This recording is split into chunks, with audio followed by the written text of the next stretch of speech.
Hello friends, स्वागत है आपका हमारे यूट्यूब चैनल परम क्लासेस पर। फ्रेंड्स, आज की जो हमारी वीडियो रहेगी, थोड़ी जो क्लास हमारी चल रही थी उनसे थोड़ी अलग है। कोरोना के ऊपर वीडियो बनाई गई है। डिमांड आ रही थी कि कोरोना के ऊपर सब वीडियो बनाई जाए, तो मैंने कोरोना को समझाने के लिए एक वीडियो बनाई है। तो मैं सिर्फ ये कोरोना के बारे में जहाँ तक मुझे जो पता है वो मैं आपको बताने की कोशिश कर रहा हूँ। लेकिन आप देखिए, मैं ये नहीं है कि मैंने कोई इस पर डॉक्टर भी नहीं हूँ मैं। तो आप जो भी बताएं, आप अपने विवेक के अनुसार काम करें। और दूसरा, डॉक्टर से कंसल्ट ज़रूर करें। डॉक्टर से कि अगर कुछ बीमारी वगैरह है तो ऐसा नहीं कि हमारी बात पे पूरा आप भरोसा करके बिल्कुल ऐसा ही कर दें। लेकिन ये है कि जहाँ तक है हमारे तरफ से तो हम 100% करने की कोशिश कर रहे हैं, लेकिन आप कोई रिस्क ना लें। क्योंकि ये जो कोरोना का जो दूसरा फेज आया, सेकंड स्ट्रेन जो है वो फर्स्ट से बहुत ज़्यादा है भारत में। तो फर्स्ट वाला जो स्ट्रेन आपने देखा होगा लास्ट ईयर में जो था उसमें इतनी मौतें नहीं हुई थी। इसमें तो मौत भी बहुत ज़्यादा हो रही है कोरोना में। तो डॉक्टर से अगर कुछ इस तरीके की बीमारी हो तो सलाह मशवरा करें। लेकिन फिर भी कुछ हमारी बातें आप उनसे सचेत रह सकती हैं, समझ सकती हैं, और कोरोना के बारे में समझ सकते हैं कि वाकई में ये कोरोना कैसा है, क्या है, कैसे इसके बचाव हैं।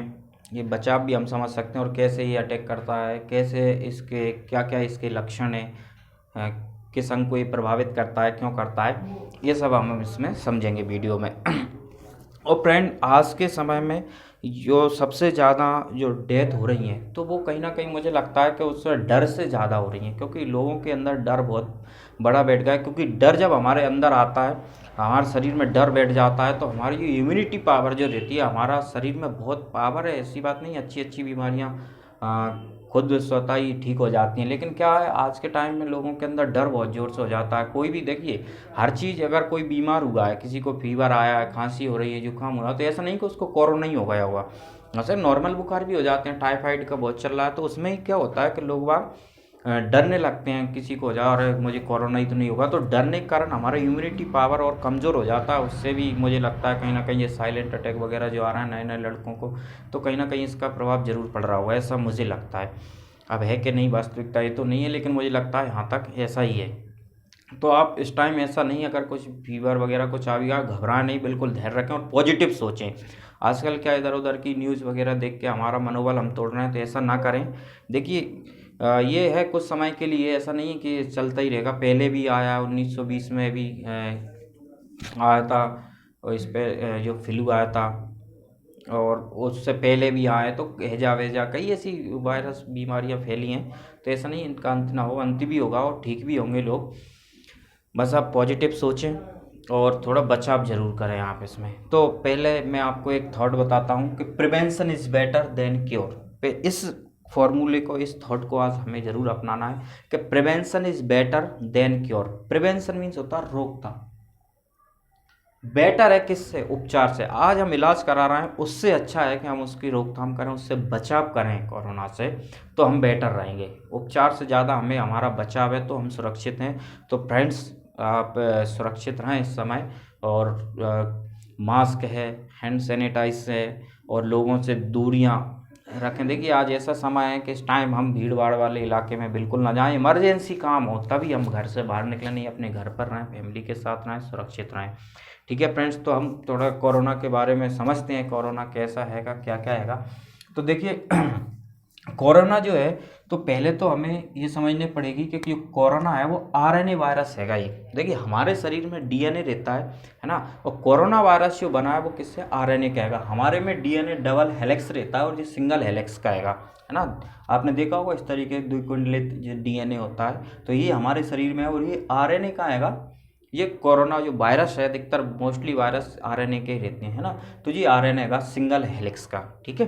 तो पहले तो यही समझें कि एक आरएनए वायरस है, ये आरएनए वायरस हैगा कोरोना। और कोरोना का देखिए, आपने थोड़ा, मैंने इसका जो इमेज बनाने की कोशिश की है, तो हमें इसमें से दो चीज़ें इसमें काम की हैं, और दो इस चीज़ें जो हैं उसी से पूरे जो हमारे शरीर पे इफेक्ट पड़ रहा है।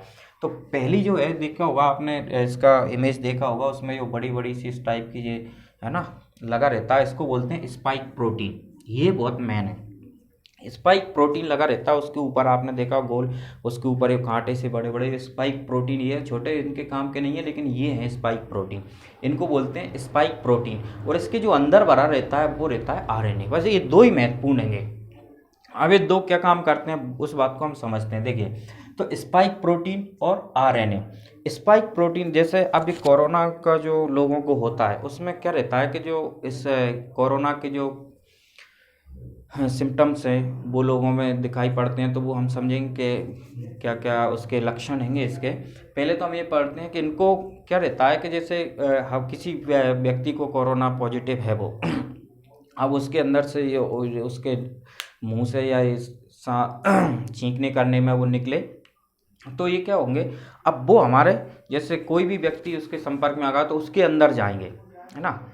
तो अंदर जाएंगे ना तो क्या होगा, जो अगर हम मास्क नहीं लगाए और ये नहीं करा तो हमारे अंदर चले जाएंगे, स्वाभाविक है। अगर हम मास्क लगाएं तो इसको हम रोक सकते हैं। अब देख, मास्क से कैसे रोक सकते हैं, तो उसके लिए भी मैं आपको बताऊंगा कैसे हम मास्क से कैसे बचाव होता है, और हैंड सैनिटाइज करते हैं हम, उनसे क्या फ़ायदा रहता है, वो क्या काम करता है।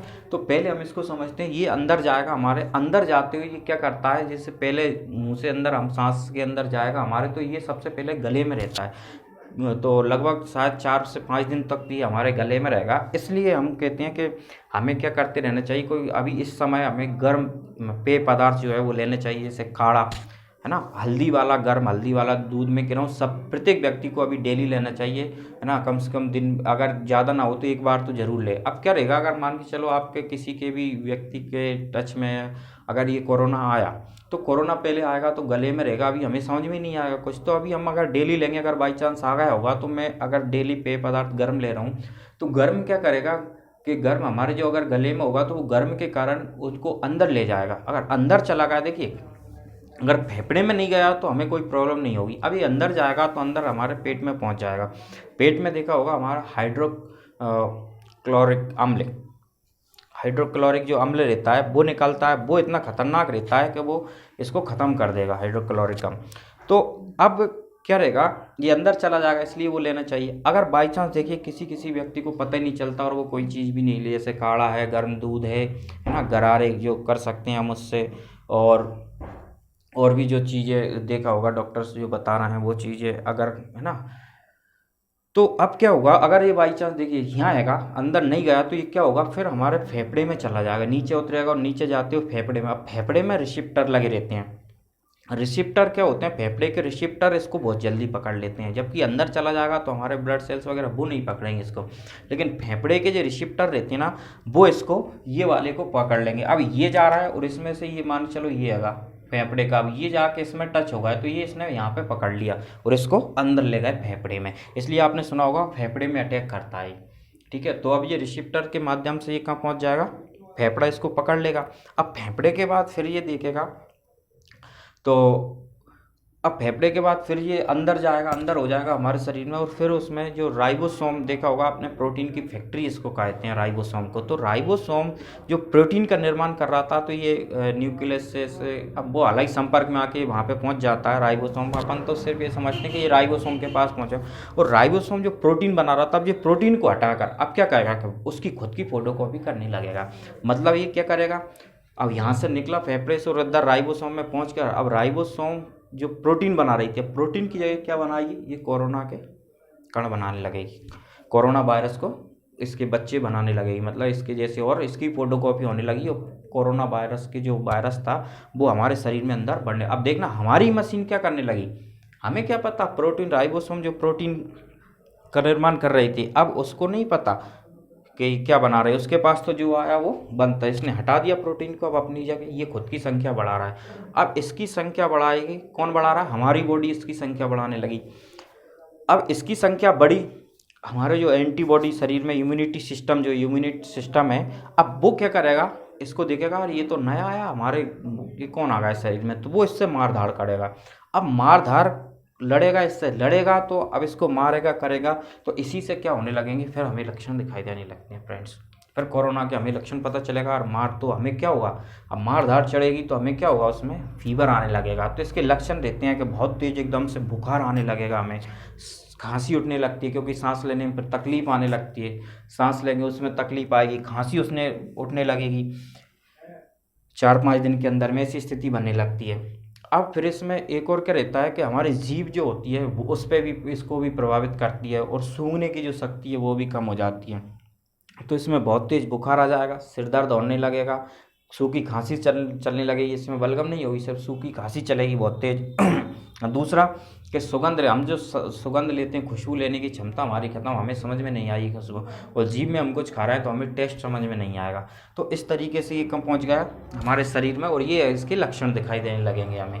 अब लक्षण दिखाई देने लगे, ठीक है, और हमारे वो चल ही रहा है, एंटीबॉडी उसको मार कर ही रहा है। अब इसके बाद में क्या होगा, लक्षण हमें पता चला तो फिर हम गए, जैसे मान चलो जांच कराने जाते हैं, तो आपने सुना होगा RT-PCR, ठीक है, ये जांच होती है ना। तो इसमें हमें अब क्या, इसका चेकअप करवाना पड़ेगा कि कोरोना है कि नहीं है, ये हमें पता करना है, ठीक है। तो उसके लिए अब जांच कैसे करेंगे, तो क्या होता है कि जो RNA की हमारे पास ऐसी व्यवस्था नहीं है, तो RNA से क्या करेंगे, कोरोना की जांच के लिए सबसे पहले RNA को जोड़कर हम क्या बनाएंगे, DNA बनाएंगे। मतलब RNA जो है इसको मिलाकर डबल हेलिक्स करके DNA बनाएंगे। अब DNA बनाने के बाद में एक मशीन रहती है जिससे कोरोना की जो जाँच करते हैं, तो वो मशीन में क्या करेंगे, इसको मशीन में अब डालेंगे। अब देखिए मशीन में क्या लेंगे, हमारा देखिए मुंह या नाक में से सलाइवा लेंगे। अब सलाइवा लेंगे RNA जांच करने के लिए, है ना। उससे फिर हम क्या बना लेंगे, RNA, वो सलाइवा लेके, सलाइवा लेने के बाद में मुंह या नाक से सलाइवा ले लेंगे। सलाइवा लेने के बाद में उससे जो RNA था उसका क्या बनाएंगे, DNA।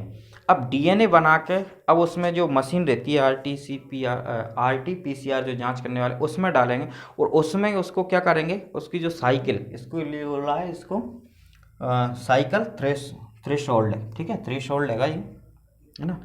तो साइकिल उसको बना के अब वो साइकिल ऐसे चलाएंगे, उसको घुमाएंगे। जैसे आपने देखो वो उसकी मौसमी वगैरह जूस निकालते हैं, तो उसमें 2-3 बार घुमाने के बाद फिर उसमें जूस निकालते, तो उसको साइकिल को ऐसे घुमाएंगे उसको जांच करने में, है ना।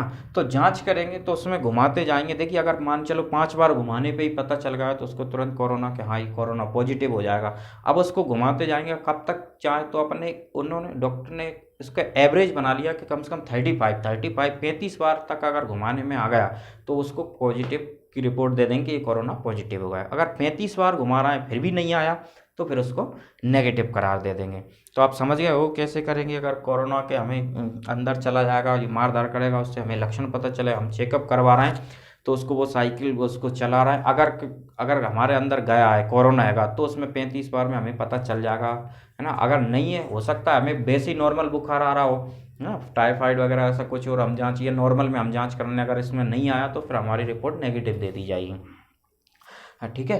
तो इसको RT-PCR का फुल फॉर्म क्या होता है, तो पहले तो अपन देखें RT क्या होता है। देखिए DNA से अगर RNA आ रहा है तो उसको बोलते हैं ट्रांसक्रिप्शन। और अगर हमें कैसे पता चलता है, RNA से DNA बनाएंगे, जब इसमें पता चलेगा तो RNA से DNA बनाने के लिए रिवर्स ट्रांसक्रिप्शन की जरूरत पड़ती है, इसको बोलते हैं RT, रिवर्स ट्रांसक्रिप्शन। और RT-PCR का फुल फॉर्म क्या हो जाता है, पॉलीमेरास चेन रिएक्शन। क्या हो जाएगा पूरा फुल फॉर्म, तो रिवर्स ट्रांसक्रिप्शन पॉलीमेरास चेन रिएक्शन, ये RT-PCR का फुल फॉर्म होता है। ये जांच होती है जिससे हमें पता चलता है कि इसको कोरोना पॉजिटिव है या नहीं है, ठीक है। कोरोना पॉजिटिव होगी तो आप समझ गए हो, किसी व्यक्ति के संपर्क में या जिसको पॉजिटिव है उसके अगर संपर्क में आ गया तो हमारे शरीर में अंदर जाएगा, अंदर जाके फेफड़े पे जो रिसेप्टर होंगे वो उनको पकड़ लेंगे, पकड़ के फिर वो जाएगा न्यूक्लियस से पूछेगा कि भैया जो इसमें संख्या कहाँ बढ़ती है, वो बताएगा राइबोसोम के पास जो जाके प्रोटीन की जगह अपनी संख्या बढ़ाता रहेगा। अब संख्या बढ़ी रही है तो अब संख्या बढ़ेगी, हमारी एंटीबॉडी इम्यूनिटी जो सिस्टम रहता है एंटीबॉडी वो उससे लड़ेंगी, मार दाड़ होगी तो उससे हमें फीवर आएगा, सिर दर्द, ये लक्षण दिखाई देंगे। लक्षण दिखाई देने के बाद फिर हमने जांच करवाई, तो जांच में आपने को समझ ही गए होंगे, उसको घुमाते हैं उसमें, अगर 35 बार में हम उसको मान लेते हैं कि अगर 35 बार में पकड़ा हुआ है तो समझ जाएंगे कोरोना पॉजिटिव है, और नहीं आया तो फिर नेगेटिव।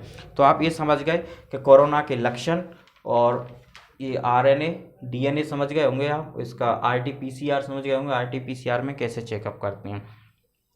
अब फ्रेंड्स अगर आपको मान के चलो पॉजिटिव हो जाता है कोई व्यक्ति, तो पॉजिटिव होने पर क्या क्या होता है, तो देखिए कोरोना अगर आप पॉजिटिव होंगे तो पॉजिटिव में आपके शरीर में विटामिन और जिंक की कमी बहुत हो जाती है, ठीक है। तो विटामिन और जिंक की मात्रा आप लेते रहें, अगर कोई भी व्यक्ति पॉजिटिव हो जाता है उसको ये लेना चाहिए। और इसमें क्या करें, देखिए अगर आप मान के चलो घर पे भी हैं तो आजकल हॉस्पिटल में तो और ऐसा लग रहा है कि गवर्नमेंट हॉस्पिटल में जा रहे हैं तो और लोग बेड से नहीं मर रहे थे तो वहाँ पे जाके घबराहट से इलाज सही से प्रॉपर नहीं हो पा रहा, कहीं ऑक्सीजन की कमी आ जाती है उससे भी लोगों की मौत हो रही है। तो अपन घर पे भी कुछ ऐसे उपचार हैं वो भी कर सकते हैं। तो देखिए विटामिन सी की इसमें ज़रूरत बहुत ज़्यादा पड़ती है और जिंक की। तो विटामिन के लिए आपने देखा विटामिन सी के लिए तो खट्टे पदार्थ जो रहते हैं इसमें सबसे ज़्यादा आंवला, संतरा है, आम है, केले वगैरह ये चीज़ें हम ले सकते हैं। और विटामिन सी एक और ये रहती है कि विटामिन सी हमें प्रॉपर लेते रहना चाहिए, क्योंकि विटामिन सी हमारे शरीर में स्टोर नहीं कर पाते।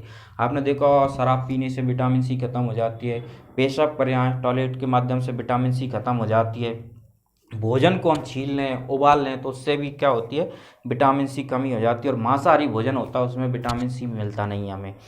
तो हमें विटामिन सी के लिए क्या प्रॉपर लेते रहना चाहिए खट्टे पदार्थ, जैसे आंवला आज के टाइम नहीं मिले तो आंवले का जो सूखा पाउडर चूर्ण वगैरह आता है उसको लेते रहना चाहिए। तो एक तो विटामिन सी की आप विशेष ध्यान रखें। फिर दूसरा आप क्या करें, गर्म दूध, ठीक है, गर्म दूध और उबले अंडे, इनसे हम जिंक की प्राप्ति कर सकते हैं, ठीक है। अब और एक और क्या रहता है कि कोरोना में पानी की कमी बिल्कुल नहीं होनी चाहिए। ध्यान रखना कि पानी समय समय पर हमें लेते रहना चाहिए। एक तो विटामिन सी और दूध और आपको जिंक की चीज़ें। फिर आपको एक पानी की ध्यान रखना, पानी की भी आप कमी ना करें बिल्कुल भी। किसी कोई व्यक्ति को है या नहीं है आज के टाइम बिल्कुल सब लोग गर्म पानी पिएँ और उसका भाप जो होती है गर्म पानी की वो भाप भी अपने अंदर लेते रहें, ठीक है फ्रेंड।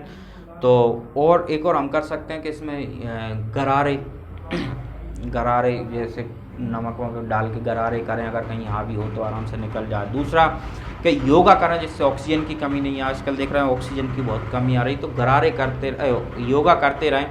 तो योगा प्राणायाम है ना ये करते रहें तो इससे हमें ऑक्सीजन की आपूर्ति भी रहेगी और हमारा शरीर भी फिट रहेगा, ठीक है फ्रेंड्स। तो अभी हमने ये समझा, अब हम समझ सकते हैं कि एक और रहती है क्या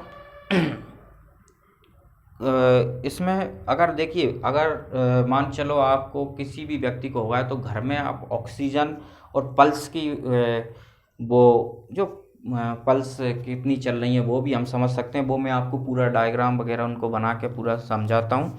और इसमें हम और क्या समझ सकते हैं, हम वैक्सीन के बारे में जान सकते हैं और वैक्सीन कौन सी वैक्सीन है और कौन कौन सी कब कब किस किस को लगाई जा रही हैं अभी, है ना, कौन कौन से देश में कौन सी बनी, हमारे देश में कौन सी चल रही हैं उसके बारे में भी हम आगे पढ़ेंगे। और वैक्सीन के बाद में फिर हम मास्क के बारे में चर्चा कर लेंगे, मास्क और सैनिटाइज के, या मास्क के बारे में आपको बता ही देता हूँ। तो देखिए आप कोरोना के एक तो ये बचाव के लिए जैसे सबसे अच्छा जो मास्क आएगा वो N95 जो आपको दिख रहा होगा N95, ये मास्क अच्छा रहता है। इसमें क्या लगा रहता है फ्रेंड्स, देखिए अगर आप मान चलो भीड़ भाड़ वाले इलाके में घर में अकेले में रहे तो आप मास्क का यूज ना करें, लेकिन जब भी बाहर निकलें या लोगों से संपर्क में आए तो मास्क जरूर लगाएं। मास्क के लिए देखिए आप ये मास्क सबसे बेटर रहता है, इसमें क्या एक फ़िल्टर लगा रहता है, इसमें N95 में और 5 लेयर का हैगा, ये 3 या 5 लेयर का हो कोई दिक्कत नहीं है। तो इसमें यहाँ से सांस लेंगे तो ये क्या सांस को फिल्टर करके अंदर भेजता है, इसमें एक ये फिल्टर लगा रहता है, ये सैनिटाइज का काम करता है।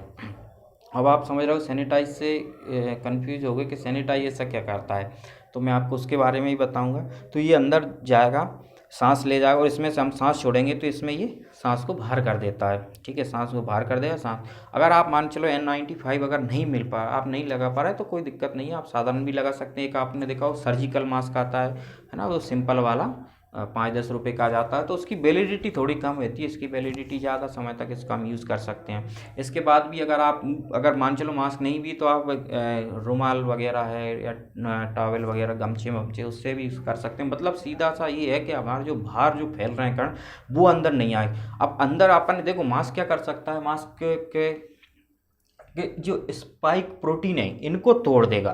देखिए अगर इसके स्पाइक प्रोटीन अगर टूट गए इसके, है ना, तो मास्क लगाए अब ये अंदर आ रहा तो इसके स्पाइक प्रोटीन अब उसमें टूट गए तो फिर ये कुछ काम का नहीं, क्योंकि फिर ये क्या करेगा, ये अंदर घूमता रहेगा। अब इसको कोई रिसिप्टर नहीं, क्योंकि फेफड़े के जो रिसिप्टर हैं वो इसको पकड़ के रिसीव कर लेते हैं। अब इसके ये टूट जाएंगे तो कोई काम का नहीं है ना, तो फिर ये अटैक अपने शरीर पर नहीं कर पाएगा, अंदर चला भी जाएगा तो पेट में ये ख़त्म होकर निकल जाएगा। अब हैंड सैनिटाइज देखिए फ्रेंड, कोई सा भी आप सैनिटाइजर ले सकते हैं, इसको अपन आप स्प्रे करेंगे इस पर, ठीक है, इस तरीके से ये देखिए आप करेंगे तो इससे सैनिटाइज से आप क्या होगा, आप सैनिटाइज मैंने करा इसको हाथ पे, तो इस पर अगर मान चलो कण आए भी होंगे तो सैनिटाइज से क्या रहता है कि इसका जो रहता है ना ये पूरा, इसको ये जैसे इस पर सैनिटाइज के वो कण पड़ेंगे तो इसको फोड़ देंगे, ठीक है, इसको टकला कर देंगे, फोड़ देंगे, इसको फोड़ देंगे और इसका फोड़ेंगे तो इसका जो आरएनए था वो बाहर निकल आएगा, इसको बीच में से ऐसे फट जाएगा, जैसे आपने देखा नारियल को फोड़ देते हैं ऐसे ये फूट जाएगा। अब फूट जाएगा तो इसका जो आरएनए है वो बाहर निकल गया। अब बाहर निकल गया, आरएनए नहीं बचा तो फिर ये क्या करेगा आप बताओ। अब देखिए अगर ये चला भी गया, चलो पहली बात तो फिर ये जिद देखेगा यार अब इसमें आरएनए नहीं बचा हमारे पास, क्या करेंगे जाके संख्या, अकेले घूमते रहेंगे, अकेले से कुछ होना नहीं है। अगर तो सैनिटाइज क्या करेगा, इसको फोड़ के आरएनए बाहर कर देगा। अब ये अंदर चला भी जाए, अंदर जाएगा तो क्या करेगा, अब आरएनए नहीं है तो ये संख्या कैसे बढ़ा पाएगा, तो ये अंदर भी फिर सोचा आप कुछ साले करें ही क्या, हमारे पास आरएनए बचा ही नहीं है। तो आप देखिए मास्क से एक तो सैनिटाइज का काम ये करता है तो ये भी ख़त्म कर सकता है, और दूसरा ये मेन तो स्पाइक प्रोटीन है इनको तोड़ देगा, और एक आपका सैनिटाइज इसको ख़त्म कर देगा। तो हमने ये दोनों चीज़ें आपको बता दी, ठीक है। लक्षण आप समझ गए होंगे इसके क्या क्या लक्षण होंगे। अब बचाव देखिए, आप बचाव के लिए आप इसका क्या कर सकते हैं, तो मास्क का यूज़ करें, सैनिटाइज का यूज़ कर सकते हैं, है ना, डेली यूज़ जरूर करें अगर कोई भीड़ भाड़ वाले इलाके में जा रहे हैं। और ऐसा देखिए अगर मान चलो आप कोई के संपर्क में नहीं आए, अकेले में ही आप कहीं थे और मान चलो आपको फीवर वगैरह आए, तो ऐसा नहीं कि कोरोना ही हो जाए, है ना, तो नॉर्मल भी हो सकता है फीवर वगैरह हो, तो आप उससे डरे नहीं बिल्कुल। और जो भी है पैरासीटामोल वगैरह जो रहती हैं उनसे जो भी, और डॉक्टर की जो इलाज करवाएं नॉर्मल, है ना, तो घबराने की बात नहीं है। और वो तो जो पॉजिटिव हम कब होंगे, जब हम किसी के जो पॉजिटिव उनके संपर्क में आए या भीड़ भाड़ वाले इलाके में कोई व्यक्ति हो उसके संपर्क में आ गए तभी ये पॉजिटिव होंगे, ठीक है फ्रेंड्स। तो आप ये समझ गए होंगे कि कोरोना कैसा रहता है, इसके स्पाइक प्रोटीन और आरएनए दोनों ही एक चीज़ रहती हैं जो जाके हमारे शरीर में प्रॉब्लम करती हैं, और आरएनए का ये बना रहता है, आरएनए वायरस हैगा ये। और इसमें आप समझ गए हो कैसे वो आरटी-पीसीआर जो रहती है रिवर्स ट्रांसक्रिप्शन, ये कैसे इसकी जांच होती है कोरोना की, वो भी समझ गए आप, लक्षण समझ गए होंगे इसके, ठीक है। तो और मास्क आप समझ गए होंगे कि मास्क क्यों ज़रूरी है, क्योंकि ये क्या हवा को छान के उसको फिल्टर करता है, छानता है, तो हमारे अंदर जाती है, तो इसके मास्क लगाया तो इसके जो स्पाइक प्रोटीन वो टूट जाते हैं। हैंड सैनिटाइज करेंगे आप तो इसमें से क्या होगा, इसका फूट के इसके आरएनए बाहर निकल जाएगा, तो ये हम इससे दो चीज़ों से इनसे बच सकती हैं। तीसरा इसमें रहता है आपका वैक्सीन, ठीक है। तो मैं वैक्सीन के बारे में आपको अभी समझाऊंगा, पहले हम समझते हैं कि वो जो हमारा जैसे मान चलो किसी को हो जा कोरोना पॉजिटिव हो गया, अब उसका देखा हो घर पे वो है तो कम से कम ऑक्सीमीटर जो होता है, पल्स ऑक्सीमीटर, उससे हम कैसे जांच करते हैं, उससे हम घर पे देखते हैं उसको लगाकर उंगली में कि हमारी पल्स कितनी हमें उसमें चल रही है और कितनी हमारी होना चाहिए, ऑक्सीजन लेवल कितना है और कितना हमारा होना चाहिए, वो मैं आपको बताता हूँ कि कैसे उसमें जाँच करते हैं और कितना कितना हमें इम्पोर्टेंट रहता है, ठीक है फ्रेंड्स।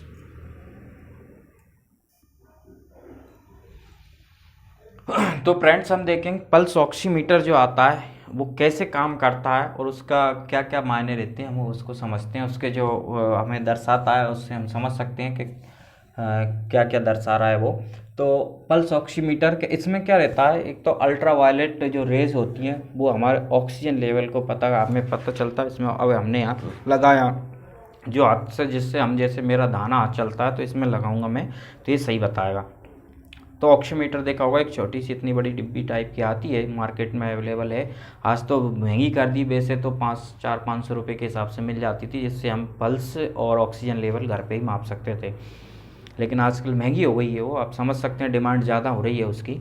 तो इसमें हम समझेंगे कि ऑक्सीजन लेवल को क्यों पता चलता है, अल्ट्रा वायलेट रेज रहती हैं उसके माध्यम से ऑक्सीजन लेवल को पता कर लेती है, ठीक है। तो क्योंकि हमारे दिमाग में आता है कि यहाँ लगा रहे हैं ऑक्सीजन तो हम ले रहे हैं, कैसे पता चलेगा, तो अल्ट्रा वायलेट रेज होती है उसके कारण इसका पता चल जाता है ऑक्सीजन लेवल का और पल्स का, है ना, पल्स और ऑक्सीजन लेवल का। अब देखिए, अब इसमें देखिए 3 तरीके के रहते हैं, एक तो इस तरीके का SpO2% PI रहता है और PRTPM, है ना, इस तरीके के लगे रहते हैं। इनमें जो संख्या बताता है, जैसे यहाँ पे बता रहा मान चलो 94 या 95, है ना। इसमें कुछ भी मान चलो 3 बता रहा है, ठीक है 3%, और ये मान चलो कितना आपका 72 या 75 आ रहा है, कुछ भी आ सकता है, ये नॉर्मल है ना, ये है तो अपन नॉर्मल है।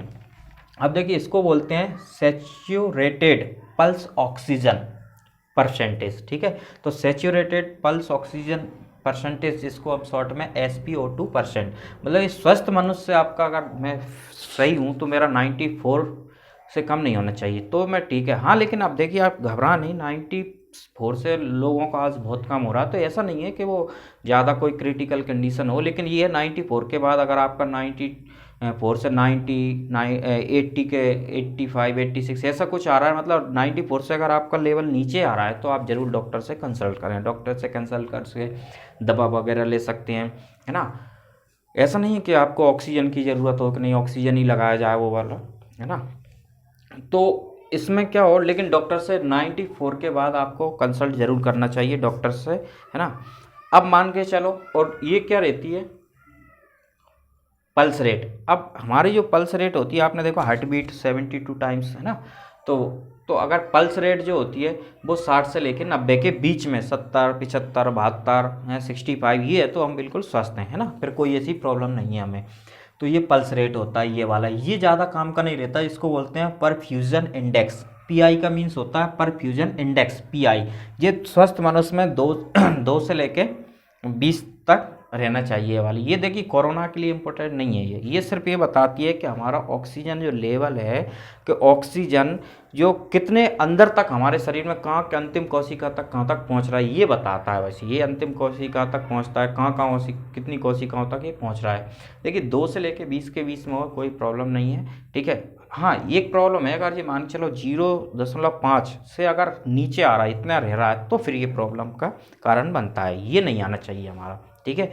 तो ये दोनों, लेकिन हमारे अभी कोरोना के समय में ये दोनों हमें इंपॉर्टेंट है। एक तो सैचुरेटेड पल्स ऑक्सीजन, इसमें 94 के नीचे अगर आ रहा तो आप डॉक्टर से सलाह जरूर लें, है ना। और ये 60 से 90 आना चाहिए। तो देखिए अगर मान चलो 80 से और कम आ रहा तो आप थोड़ा गंभीरता से लें उसको, और जल्द से जल्द एडमिट होने की व्यवस्था करें डॉक्टर के, मतलब बिल्कुल ज़्यादा से ज़्यादा आप संपर्क में रहें इस टाइम। अगर आपका 80 के समथिंग आ रहा है तो 90 88 85 से प्लस भी रहेगा तो आप घबराने की कोई ज़रूरत नहीं है। 80 तक भी नहीं है, ऐसा नहीं है, होने तो वो 60 पे 50-60 पे भी लोग हो, ऐसा नहीं है किसी को कोई प्रॉब्लम, लेकिन ये है कि डॉक्टर्स के कंसल्ट में रहे और ऑक्सीजन की व्यवस्था करके रहें, है ना। और ये पल्स रेट हैगी आपकी, ठीक है। तो पल्स जो हमारी है ना, उसकी पल्स की रेट है 60 से लेकर 90 के बीच में। अगर इससे कम है तो भी आप डॉक्टर से ज़रूर कंसल्ट करें, उसके सतत संपर्क में रहें। और परफ्यूजन इंडेक्स आपको कोरोना में ज़रूरी नहीं है, सिर्फ ये तब बताता है कि हमारी जो ऑक्सीजन है वो कहाँ कितनी अंदर तक हमारे ऑक्सीजन जा रही है। तो आप ये समझ गए होंगे, ये डिब्बी आती है इस टाइप की, यहाँ से ऐसे उंगली इसमें हम डाल के इसमें लगा लेते हैं, है ना। जो भी आपका हाथ से ज़्यादा काम करते हैं उससे हमें इससे ऑक्सीजन और पल्स रेट दोनों की हमें पता चल जाता है, ठीक है फ्रेंड्स। तो आप इस ऑक्सीमीटर, पल्स ऑक्सीमीटर में समझ गए होंगे आप। तो इसमें से तो यही क्वेश्चन बनता है, बस इतना सा आप, मतलब क्वेश्चन तो नहीं, सॉरी, जो पूछ सकते हैं लोग बाग इतना। हाँ तो फ्रेंड्स अब हम समझते हैं, अगर मान के चलो, देखिए आप ऑक्सीजन की हम बात कर रहे हैं इसमें, तो ऑक्सीजन की आपको लग रहा होगा आज के समय में जब मैं बात कर रहा हूँ तो ऑक्सीजन की बहुत ज़्यादा मारा मारी चल रही। देखिए ऑक्सीजन जो है हमारे देश में जिसका जो प्रोडक्शन हो रहा है, उत्पादन हो रहा है, प्रोड्यूस हो रही है, वो कम नहीं है, वो तो अच्छी खासी है, बहुत हो रही है हमारे पास। जो हमारी जैसे ऑक्सीजन की डिमांड अभी बता रहे हैं, लगभग ऑक्सीजन जो है तो 7000 मीट्रिक टन इसकी हमें ज़रूरत है अभी। लेकिन हमारी जो क्षमता है, कैपेसिटी जो अभी हमारी है ऑक्सीजन की, वो कितनी है, ये कैपेसिटी, ये तो हमारी डिमांड है, ठीक है। आप आपसे समझिए ये क्या है, डिमांड है अभी हमारी प्रेजेंट में ये। लेकिन हमारी जो कैपेसिटी है वो कितनी हो रही है अभी हमारे पास, 7800 मीट्रिक टन। अब आप समझ सकते हैं, देखिए हमारे पास ऐसा नहीं है, उत्पादन तो बहुत हो रहा है, लेकिन हमें समस्या क्यों आ रही है, आपने देखा होगा क्योंकि हमने व्यवस्थाएं थोड़ी नहीं हो पाई। और सरकार ने अभी तो इसके बाद टारगेट बनाया 90,000 मीट्रिक टन का। तो मतलब ऑक्सीजन की ऐसी नहीं कि हमारा उत्पादन में कमी आ जाए। अब हमें समस्या क्या आ रही है वो हम समझते हैं। देखिए ऑक्सीजन जैसे फैक्ट्री का जो उसमें बन रहा है ना, तो उसके बाद जो वहाँ से जैसे मान चलो कोई सी भी कहीं भी जैसे छत्तीसगढ़ में अलग अलग जो भी जहाँ भी बन रहा है ऑक्सीजन का प्रोडक्शन हो रहा है, प्रोड्यूस यहाँ से, तो लेकिन उसको लाने में हमें प्रॉब्लम हो रही, जो हमारा जो ट्रांसपोर्टेशन है उसमें प्रॉब्लम आ रही है। इसके लिए अभी देखिए अब क्या होता है, मान चलो एक कम से कम 100 किलोमीटर दूर उसको ले जाना, तो पहले तो इसको ले जाने के लिए तो ऐसा नहीं है कि अपन जो गैस सिलेंडर इस टाइप के भर के ले आए अकेले। इसके लिए बहुत इसका टेम्परेचर अपन रखना पड़ता है -185 में, कितना, -185 डिग्री सेल्सियस में इसको रखना पड़ता। अब इतना जो जिनको हम बोलते हैं क्या, क्रायोजेनिक टैंकर इनके लिए चाहिए,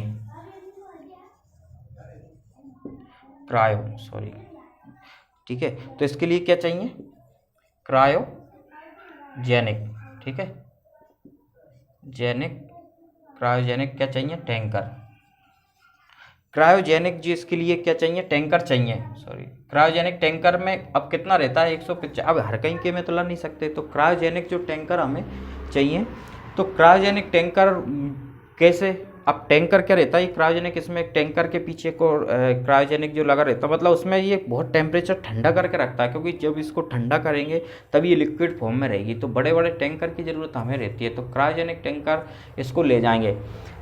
अब इतने दूर से ले जाने में आप देखा होगा ट्रैफिक वगैरह, तो ये लाने ले जाने की ये समस्या आती है। वैसा नहीं कि प्रोडक्शन में हमें प्रॉब्लम आ रही हो, इसका जो प्रोड्यूस उत्पादन कर रहे हैं वहाँ कमी नहीं आ रही है ना। तो अब इसमें क्या करा कि हमारी एयरफोर्स हमारा बहुत साथ दे रही है, क्या एयरलिफ्ट, अब इसको क्या कर रहा है, जो प्लेन वगैरह उनमें टैंकरों को रख रहे हैं और वो लिफ्ट कर रहा है, वो उससे जल्दी हो जाएगा, है ना, तो वो तुरंत उसको भेज रहे हैं, ठीक है। तो धीरे धीरे आप थोड़ा सा तसल्ली रखें, घबराएं नहीं, घर पर रहें, सुरक्षित रहें और इससे अभी बचाव करें, तो धीरे धीरे सारी व्यवस्था हो जाएंगी, है ना। ऐसा नहीं है कि हमें प्रॉब्लम आए। तो अब एक और देखिए आप, केरल, जो सबसे पहले कोरोना वहीं से शुरुआत हुई, और आज देखिए वो कोरोना और ऑक्सीजन सबको लेके सुरक्षित, क्योंकि वो कोरोना, देख केरल क्या हैगा, एक तो सर्वाधिक पूरा साक्षर जिला हैगा, पढ़ा लिखा हैगा, उसने बहुत अच्छी व्यवस्थाएं कर ली। वो समझ रहा था कि अगर आगे प्रॉब्लम आई तो उसमें देखिए आप ऑक्सीजन की बिल्कुल प्रॉब्लम नहीं है, क्योंकि वहाँ जो ऑक्सीजन वो उत्पन्न कर रहे हैं, तो वहाँ पे जो उत्पादन कर रहा है ना, उनकी जो खपत है उससे कई गुना ज़्यादा उत्पादन कर रहे हैं वहाँ पे वो केरल में, केरल सरकार। अब उत्पादन करने के बाद जिनको ज़रूरत पड़ती है वो ले ही रहे हैं, अगर बाई चांस उन्हें और ज़रूरत पड़ेगी तो वो कर लेंगे। उन्हें जो हॉस्पिटल थी जिसमें जो पूरा जो बेड पे जैसे ऑक्सीजन वाले जो मरीज़ अगर ज़्यादा क्रिटिकल कंडीशन हो तो उनकी भी उनने व्यवस्था पहले से ही बेड तैयार करके रख रखे हैं, सारी व्यवस्थाएं कर ली, उनने ले जाने आने का रास्ता बना दिया। जिसमें एक देखिए ग्रीन कॉरिडोर जो होता है वो सबसे ज़्यादा फायदेमंद रहता है। ग्रीन कॉरिडोर कैसा रहता है, जैसे मान चलो ये 4 लाइन का रोड है, तो एक जो लाइन है ना वो सेपरेट एम्बुलेंस है और ये इमरजेंसी सेवाओं के लिए रख लिया जाए, तो वो बहुत अच्छी व्यवस्था रहती है। लेकिन अभी हमारे यहाँ नहीं है, आपने देखा होगा टैंकर लाते समय कई जगह वो ट्रैफिक में ही फंस जाता है, तो वो टाइम पे नहीं पहुँच पाते। तो उसके लिए एक तो क्या ग्रीन कॉरिडोर होना चाहिए कि बिल्कुल चलता ही रहे रोड खाल, मतलब वहाँ पे पुलिस, ट्रैफिक पुलिस मिलकर व्यवस्था कराए कि जैसे ये 4 लाइन है तो एक लाइन किसके लिए रहेगी, टैंकर के लिए, एम्बुलेंस के लिए व्यवस्था रहे, ठीक है। तो उससे हम कर सकते हैं। तो ऑक्सीजन की अभी फ़िलहाल बस ट्रांसपोर्टेशन में दिक्कत आ रही है, और अभी हाल ही में देखा होगा सऊदी अरेबिया वगैरह शायद वो भी हमारी मदद कर रहे हैं। तो हमारे पास सिर्फ व्यवस्था किसकी, देखो क्रायोजेनिक टैंकर की हमें इतनी पहले आवश्यकता नहीं थी, इसलिए हाँ बस फैक्ट्री वैक्ट्री में वहीं ज़रूरत पड़ रही थी, अभी हमें ऐसी ज़रूरत ज़्यादा पड़ नहीं रही थी, लेकिन अब ज़रूरत पड़ रही तो हम अब क्रायोजेनिक, अगर जे टैंकर होते तो हम तुरंत भर लाते, लेकिन क्रायोजेनिक टैंकर वगैरह की व्यवस्था करनी पड़ती है, इसलिए अकेली प्रॉब्लम आ रही है। वैसे ऐसी कोई दिक्कत नहीं आई ऑक्सीजन की, और धीरे धीरे ईश्वर पर भरोसा रखें, सब व्यवस्थाएँ हो जाएंगी। अब सरकार की कुछ कमियां भी रहती हैं, अब क्या करें, ठीक है। तो फ्रेंड्स आप समझ गए वो ऑक्सीजन के बारे में। अब ऑक्सीजन भी देखिए, ऑक्सीजन आप कह रहे हो ऑक्सीजन जो वाली सिलेंडर में कौन सी कैसी ऑक्सीजन रहती है, तो उसका भी मैं आपको क्लियर कर दूं कि हमारी जो हवा रहती है, जैसे अभी मैं सांस ले रहा हूं तो 71% तो इसमें क्या जा रही है, नाइट्रोजन, ठीक है, और अब इसमें 21% क्या है, ऑक्सीजन, है ना। लेकिन अब देखिए कोई पेशेंट हो उसको ऑक्सीजन की ज़रूरत है, तो वो इतनी क्षमता नहीं रहेगी उसमें कि वो इतनी ले पाए, तो उसके लिए क्या करेंगे, एक वो सिस्टम रहता है यहाँ पे ऐसा लगा दिया जाता है, और इसमें प्योर जो सिलेंडर रहता है उसमें 98% समथिंग उसमें प्योर ऑक्सीजन ही ऑक्सीजन गैस रहती है। हमारे यहाँ तो नाइट्रोजन ऑक्सीजन आ रही है, लेकिन इसमें फ़िल्टर करके सिर्फ ऑक्सीजन को भर दिया जाता है, तो वो ऑक्सीजन अकेली पास में लगा देंगे। कमी आ रही तो अब अंदर उसमें ऑक्सीजन जाती रहेगी ताकि ऑक्सीजन की कमी ना आए, ठीक है। तो वो सिलेंडर में रहती है, वो प्योर ऑक्सीजन रहती है, और वैसे हवा में रहेगी तो वो नाइट्रोजन और ऑक्सीजन मिक्स रहती है, ठीक है फ्रेंड्स। तो आप ये ऑक्सीजन के बारे में भी समझ गए हो, सॉरी, है ना। तो ये तो ऑक्सीजन का हो गया। कैपेसिटी हमारी जो है वो अच्छी है बनाने की, ऐसी बात नहीं है। अब हमारा सिर्फ एक और बचता है कि वैक्सीन के बारे में, और हम समझते हैं कौन सी वैक्सीन। तो देखिए, एक कोवैक्सीन और एक कोविशील्ड, ठीक है। कोविशील्ड, दो प्रकार की वैक्सीन अभी हमारे भारत में चल रही हैं, ठीक है। तो उसके बारे में आपको और डिटेल से समझा देता हूँ।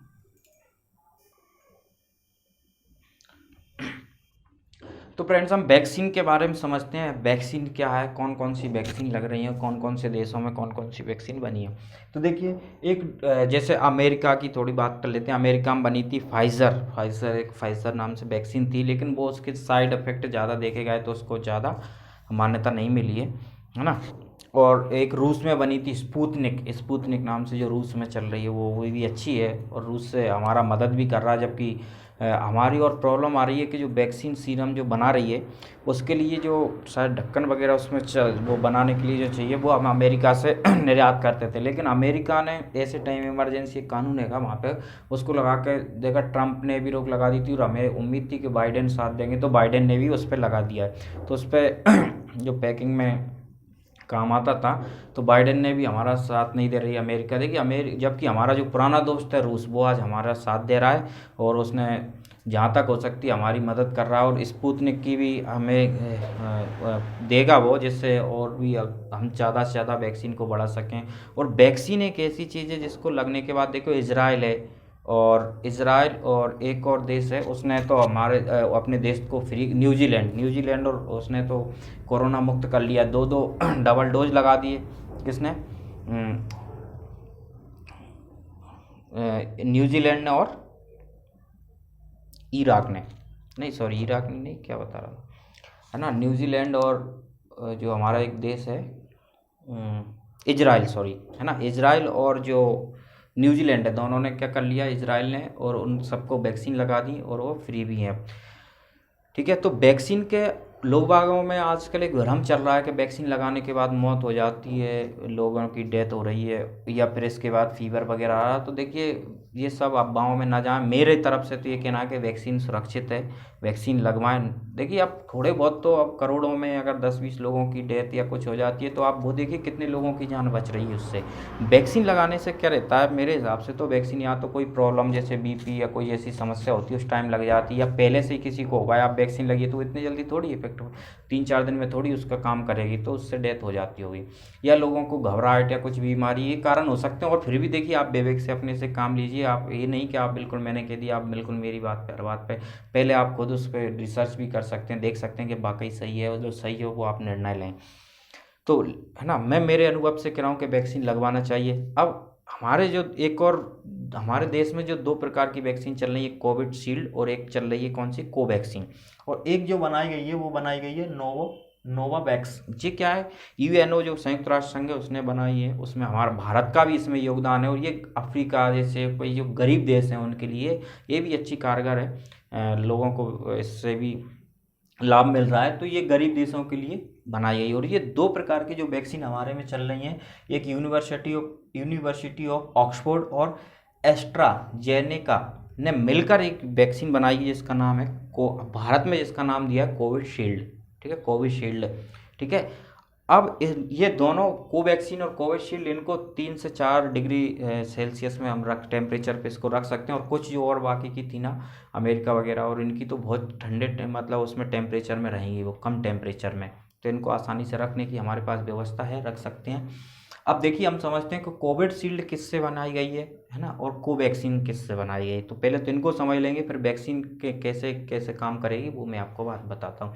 तो देखिए, कोविशील्ड जो है, तो ये चिंपैंजी नामक जो बंदर होता है उसके जो लक्षण हो जाते हैं सर्दी जुकाम वाले, उसमें से, तो उनमें से निकाल कर इन्होंने, ऑक्सफोर्ड वालों ने और एस्ट्राजेनेका ने, दोनों ने उनको निकाल कर उनसे लैब में जाके फिर ये वैक्सीन तैयार की गई है, ठीक है। तो ये भी फ़ायदेमंद है, इससे भी लगभग ये 80-90%, 90% हम कह सकते हैं ये कारगर लाभदायक है ना।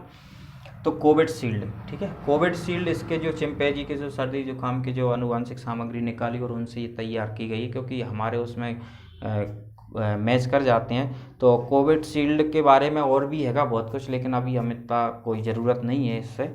तो हम इतना समझ सकते हैं कि चिंपैंजी और उससे के संक्रमण के जो हैं उनसे जो वायरस रहता है उससे बनाई गई है ये।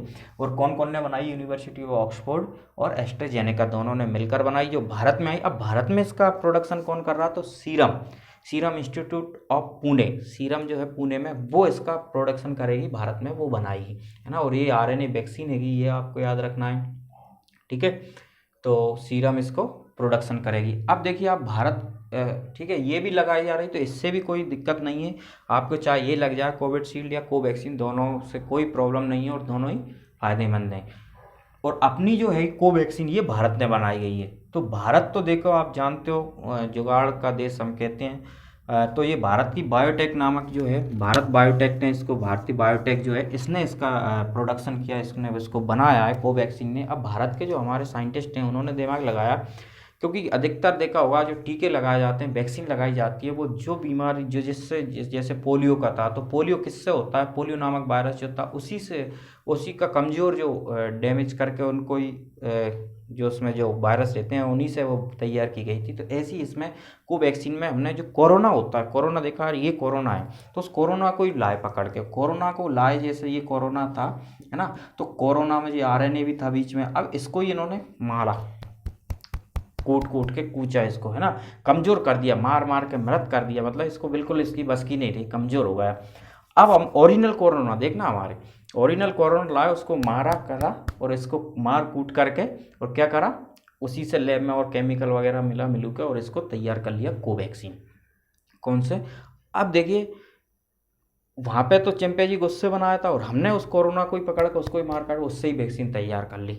अब देखिए कि वो कोरोना जो हैगा, अब मान के चलो हमें वैक्सीन लग गई, तो एक जो पहले तो आप ये देख लें कि वैक्सीन लगती है तो शुरुआत में देखा था जो कर्मचारी वर्ग थे उनको लगाई गई थी, इसके बाद फिर 60 साल से ऊपर वालों, फिर 45 साल आ गए, और अब 1 मई से कौन को 18+ वालों को भी लगेगी। तो अभी हमको नहीं लगी, अब लग जाए। अब इसमें क्या रहता है, वैक्सीन जब लगवाएं आप, तो पहले तो आप कुछ खा पी कर जाएं, भूखे पेट बिल्कुल नहीं रहे, और आपका बीपी और शुगर है उसकी जांच जरूर करवा के लगवाएं, ठीक है, तो फिर आपको प्रॉब्लम नहीं होगी। और अगर वैक्सीन जो लगती है तो ये अभी जो 18 साल वाले हैं वो 1 मई से स्टार्ट होगी, और कुछ राज्यों ने इसको निःशुल्क कराया, बहुत अच्छा निर्णय लिया सरकार ने इसका। तो अब वैक्सीन अगर हम लगवाई, ठीक है, तो वैक्सीन इनमें से दोनों में से हमने कोविशील्ड या फिर आपने कोवैक्सीन लगवाया। अब देखिए वैक्सीन लगने के बाद क्या होगा कि वैक्सीन लगेगी हमारे शरीर में, क्या करेंगे, जैसे मान चलो ये कोवैक्सीन ही डाली हमने, जो कमज़ोर थे कोरोना के कारण जो वायरस के, वो हमारे शरीर में अंदर डाले। अब हमारे जो वैक्सीन जाएगी तो अंदर जाएगी, तो हमारा जो इम्यूनिटी सिस्टम देखेगा, इम्यून सिस्टम कि यार ये कौन आ गया है, तो इसमें हमारे एंटीबॉडी आएंगे इससे लड़ने। अब देखना आप मार धाड़ होगी इसमें, इससे लड़ेंगे, लेकिन ये इतने, अब जो फोटोकॉपी करेगा, ये बढ़ाएगा अपनी संख्या को, राइबोसोम में जाके प्रोटीन की जगह इनको बढ़ाएगा ये, तो ये बढ़ाएगा। अब ये बनाएगा तो वो भी क्या होंगे, ढीले पुले कमज़ोर से ही होंगे, तो हमारी एंटीबॉडी ढिशुम इसको मार देगी। अब एंटीबॉडी इसको मारेंगे, तो मारेंगे, आप देखिए ना, अब जैसे आज मुझे वैक्सीन लगी और अब मेरे में अंदर जाएंगे, वो ऊपर मार धाड़ होगी। अब मार धाड़ होगी तो उससे हल्का फीवर भी आ सकता है, सिर दर्द वगैरह थोड़ा बहुत, तो आप घबराएं नहीं, उसका आप पैरासीटामोल वगैरह जो टैबलेट वो भी देते हैं, वो खा के आप नॉर्मल हो जाएंगे। और कुछ लोगों का अच्छा इम्यूनिटी पावर अच्छा होता है तो वो झेल लेते हैं, उनको कुछ नहीं होता। किसी को फीवर आ जाता है ना, लोगों को अधिकतर आ ही जाता है, तो उससे कोई घबराने की ज़रूरत नहीं है। अब आपने एक लगवा ली, अगली जो डोज लगेगा आपको 28 से लेके लगभग 46 दिन रहता है ना, तो 28 से लेके 40 दिन के 28 से लेके 40 दिन के अंदर में आप उसको 42 दिन रहता है, 28 से 42 दिन के अंदर में आप दूसरा डोज ले सकते हैं।